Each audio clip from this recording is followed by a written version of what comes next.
చర్మం కాంతివంతంగా ఉండాలంటే ఒక టమాటాని గుజ్జుగా చేసుకుని దానికి 2 చెంచాల పంచదారను కలపాలి.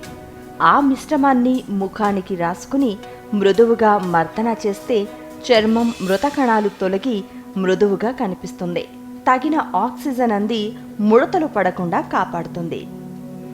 కాస్త రంగు తక్కువగా ఉన్నామనుకుని బాధపడే అమ్మాయిలకు చక్కని పరిష్కారాన్ని చూపిస్తుంది టమాటా. పావు కప్పు టమాటా గుజ్జులో చెంచా తేనె కలిపి ముఖానికి సవ్య అపసవ్య దిశల్లో మృదువుగా మర్దన చేయాలి.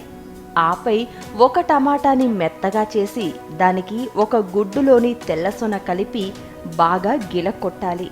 దీన్ని రోజు ఉదయాన్నే ముఖానికి పూతలా వేస్తే మీరు కోరుకున్న ఫలితం అందుతుంది. టమాటా గుజ్జుని ఐస్ ట్రేలో వేసి ఉదయాన్నే ఫ్రీజర్లో పెట్టాలి. ఎండలో నుంచి ఇంటికి తిరిగి రాగానే ఐస్ క్యూబ్తో మృదువుగా మర్దన చేస్తే తక్షణ సాంత్వన కలుగుతుంది. టమాటాలోని లైకోపిన్ సూర్యుని నుంచి వెలువడే హానికారక కిరణాల నుంచి చర్మాన్ని కాపాడుతుంది. ఒక టమాటాను మెత్తగా చేసుకుని దానికి చెంచా నిమ్మరసం కలిపి ముఖానికి రాసుకోవాలి. ఆపై మునివేళ్లతో మృదువుగా మర్దన చేసుకోవాలి. ఇలా 10 నిమిషాలు చేశాక కాసేపు ఆరనిచ్చి గోరువెచ్చని నీళ్లతో ముఖం కడిగేసుకుంటే చర్మం కాంతివంతంగా మారుతుంది. పొడి చర్మం ఉన్నవారు కాస్త తేనె కూడా చేర్చుకుంటే సరి, చక్కని ఫలితం ఉంటుంది.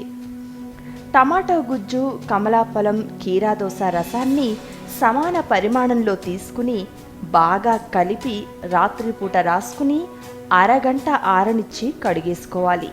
ఇలా రోజు చేయడం వల్ల పిగ్మెంటేషన్ సమస్య దూరమవుతుంది, ఛాయ పెరుగుతుంది, చర్మ గ్రంథులు శుభ్రపడతాయి.